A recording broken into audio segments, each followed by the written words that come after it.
guys, welcome back to the Fieros in Scale series, episode number 4. In this episode, we're going to look at some little known models of the Fiero in 1/43 scale. These are resin kits made by a company called Starter, or at least that's how the boxes are labeled. They're also labeled e500, so either one of them may be the name of the company.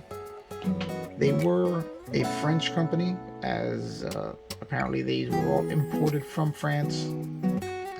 I don't really know too much about the history of the company or whether they're even still around at this point, as these are the only resin ones that I've ever been able to get my hands on.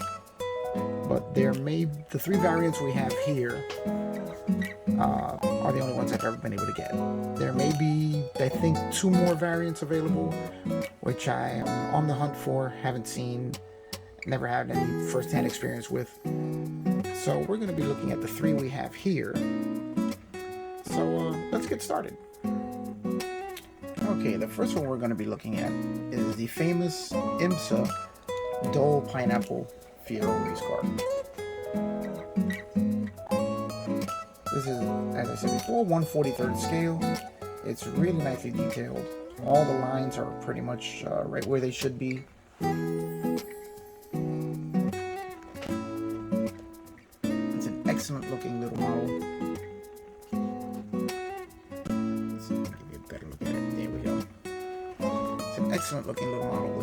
It comes with all the details needed to replicate the famous race car. Now the decals, when I built this kit, were over 30 years old.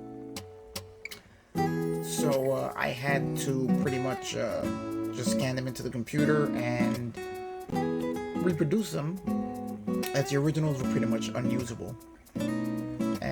With the age of them, they were just cracking, and there really wasn't any way I was going to get them to apply properly. Now these kits all came with the resin bodies, resin interiors, the chassis, and a few of them with photoetched parts to add detail to the smaller cars. This one came with the safety netting in the windows, which is a pretty nice touch for a model this small. Let's take a look at the chassis. Okay, here we have the chassis, just a flat chassis, nothing really to see here. They do have the Pontiac Fiero imsa made in France label on the bottom of it. This is the e500 model, which I think was the name of the company, and it was imported by another company called Starter. So it's a very simple chassis. Nothing really to look at down there. Now they come with vacuum formed windows, plastic windows, which is supposed to just cut and fit to the chassis. Unfortunately, this car being over 30 years old, I didn't have the windows, so it was just an easy measure of making windows out of some clear styrene plastic and installing them into the car. They did have, let's see if we can zoom in there. You can see the interior there. It does have a shifter. And we can get a good look inside. I did add a shifter linkage to it, as that was pretty much the only bit of extra detailing, other than the paint and decal work that I did to this kit. There is a dashboard in there. Let's see if I can give you a good look at that instrument cluster. I did do all the painting of the instrument cluster there, just to give a little more extra detail to the interior. So, all in all, it's a really nice model. I wish someone would release a larger one, but unfortunately that's probably never going to happen. But until then, I've got this really nice one sitting on the shelf. Alright, let's take a look at the second variant. Okay, our second variant here is by the same company as stated before, but this is a 1985 Fiero GT. This one has a bit more detailing, as it is a model of a street car. So the interiors are a little more detailed. The body has all the extra lighting and engraving to give you all the details that are supposed to be on the car. This is a really good kit, and this is the kit where I learned that 30-year-old resin is not something you really want to mess with, as it's very brittle. As I learned when I dropped this car and I shattered the roof as I was working on it.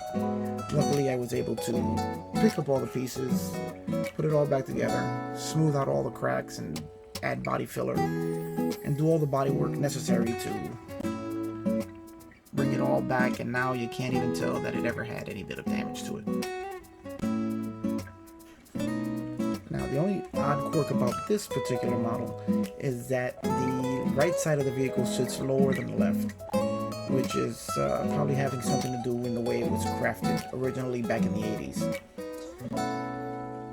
Now, I was going to try an attempt to fix this and even out the ride height, but with all the issues I had after shattering the roof, I didn't want to take a chance on doing any damage to the body that I wouldn't be able to repair, as it's pretty much impossible to replace anything on this model. Now, this one also came with photo-etched parts. The rear wing is actually metal. The wheels, photo-etched wipers. Now, this one I did go a little further with detailing on, as I did do a carpeted interior. It's got all of the interior painted to match the real car. Let's see if I can give you a better look at that. There we go. So even in 1/43rd scale, there's quite a bit of detailing that could be done to these cars, and it actually came out really nicely. I'm very happy with this kit. Here you can see the radio, you can see the instrument cluster, the steering wheel. Really very happy with this one, other than the fact that one side sits lower than the other, which is really the only major flaw I saw in it, and that it doesn't have this split grille in the front, as it's just one big opening, one detail that they missed out on there. But other than that, it's a really nice 1/43rd scale replica, and I got the paint really nice and shiny so that it just gleams in the light. And I'm really happy I was able to get my hands on this one. I had it just like the other one. I've had them both over 20 years, and they were just built a couple of years ago, and they are really good kits and well worth getting if you can find one.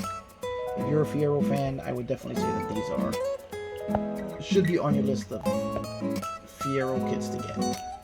Alright, now let's take a look at our last variant. Now, our last variant is the Fiero GTP Spice Race Car. This one I haven't built yet, so you see it in its raw resin as they are before you work on them. This one has excellent engraving. Let's see if we can give you a close-up look at that. Excellent engraving for all of the body panels and all the details. This is really nicely done. It does have an interior. This flash labeled Fiero has to be for the production purposes, as all of that will have to be removed and cleaned out. It's just got a flat chassis, but it does have a full interior. Again, it is a curbside, so there is no engine, but overall it's an excellent casting of the Fiero Spice GTP car. Now, this is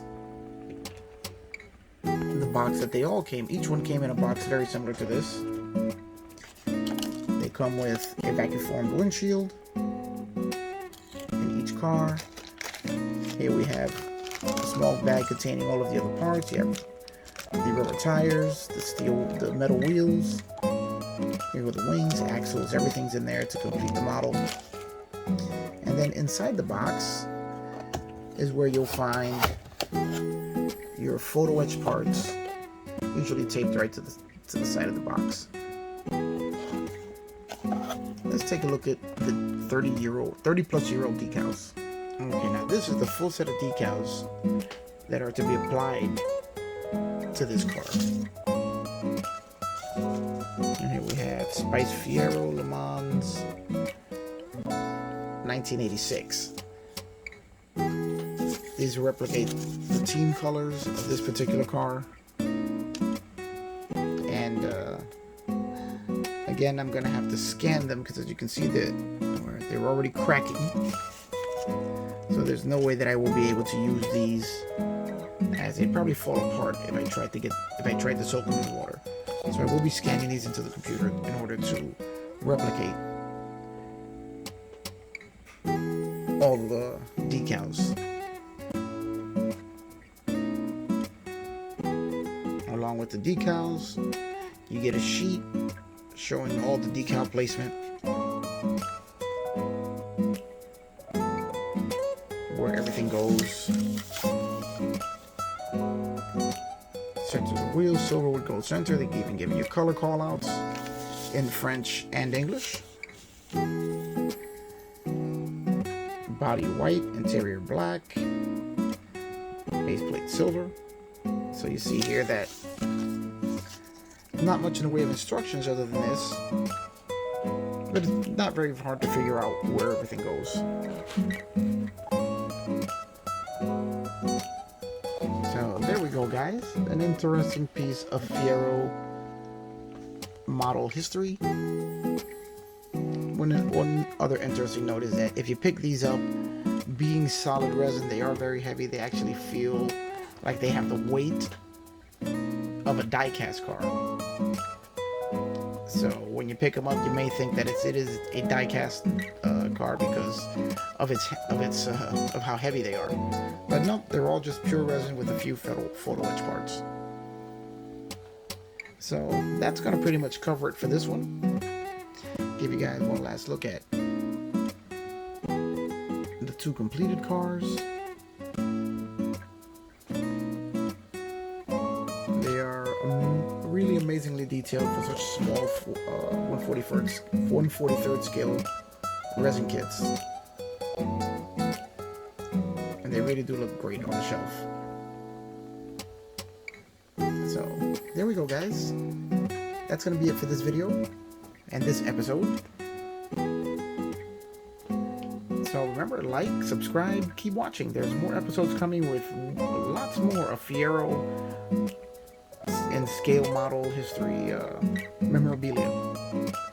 A lot of really interesting stuff. If you're a Fiero fan, this is stuff you're not going to want to miss this. And if you're not a Fiero fan, you'll like it just for the historical purpose of the scale model hobby in relations to one particular brand. As this all really is just scale model history.